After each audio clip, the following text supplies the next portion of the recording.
Qu'est-ce que vous pensez par rapport à l'avortement?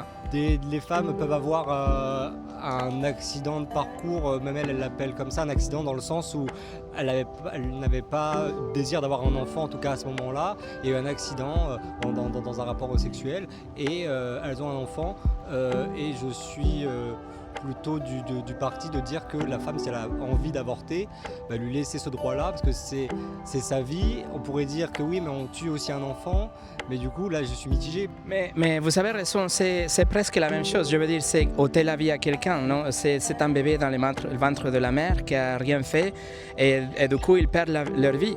Donc là, vous dites que c'était peut-être un accident, mais l'accident, c'est pas... je veux dire, avoir un rapport sexuel avec quelqu'un, c'est pas un accident. Un accident, c'est si je marche et je tombe. Mais si je vais, vous voyez, c'est pas un accident tout à fait.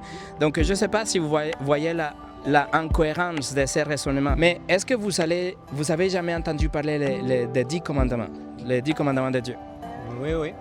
Si c'est le standard que Dieu utilise pour juger ce qui est bien, ce qui est mauvais, qu'est-ce que vous pensez que ça va passer avec vous? Alors par exemple, vous avez jamais entendu le 9e, ils disent qu'il ne faut pas mentir. Vous avez jamais menti dans votre vie? Si, bien sûr. Vous n'avez jamais volé dans votre vie? Si, ça m'est arrivé une fois petit. Jésus a dit que si on regarde quelqu'un avec la convoitise, si on regarde une femme avec ce désir charnel, c'est comme si on avait déjà commis l'adultère dans notre cœur. S'il nous juge par rapport à ça, il doit nous envoyer en enfer. Jésus est venu pour prendre la punition qui était censée tomber sur moi et sur vous. Il est mort sur la croix, il a pris la colère de Dieu en lui, il a échangé ma vie pécheresse pour sa vie de justice. Et maintenant, le juge peut me laisser partir, pas parce que je suis une bonne personne, mais parce que quelqu'un a payé à ma place.